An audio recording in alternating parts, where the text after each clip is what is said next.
حضرت اسامہ رضی اللہ تعالیٰ عنہ کی زبان سے سناتے ہیں۔ وہ کہتے ہیں میں بارگاہ سید کائنات وارث ارض و سما صلی اللہ علیہ وسلم میں عرض گزار ہوا کہ یا رسول اللہ، اس سفر حج میں نے کھجوروں کے باغات اور پتھروں کی چٹان دیکھی ہے۔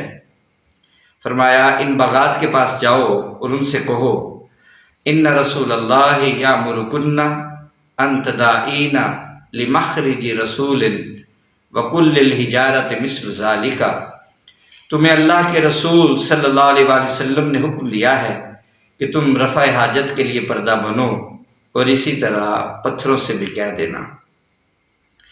وہ کہتے ہیں فوالذی بعثہ بالحق نبیا لقد جعلت انظر الى النخلات یخددن الارض خدا حتی اجتمعنا وانظر الى الحجارۃ، کہتے ہیں فوالذی بعثہ بالحق نبیا لقد جعلت انظر الى النخلات یخددن الارض خدا وانظر الى الحجارۃ یتقافزن حتی سرن رجما خلف النخلات۔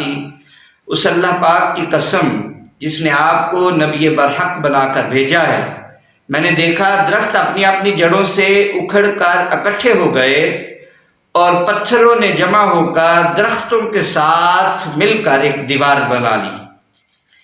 میں نے واپس آ کر عرض کیا میرے کریم آقا، حکم کی تعمیل ہو چکی ہے۔ تو فرمایا پانی کا برتن لے کر چلو۔ جب آپ نے رفع حاجت فرما لی تو فرمایا اسامہ، باغات اور پتھروں سے کہہ دو جاؤ، اب اپنی اپنی جگہ چلے جاؤ۔ لہذا میں نے انہیں آپ سرکار کا پیغام دے دیا تو وہ اپنی اپنی جگہ لوٹ گئے۔ یہ کوئی من گھڑت واقعہ نہیں ہے، اسے ابو یعلیٰ نے، امام ابو نعیم نے اور امام بہقی نے دلائل میں ذکر کیا ہے۔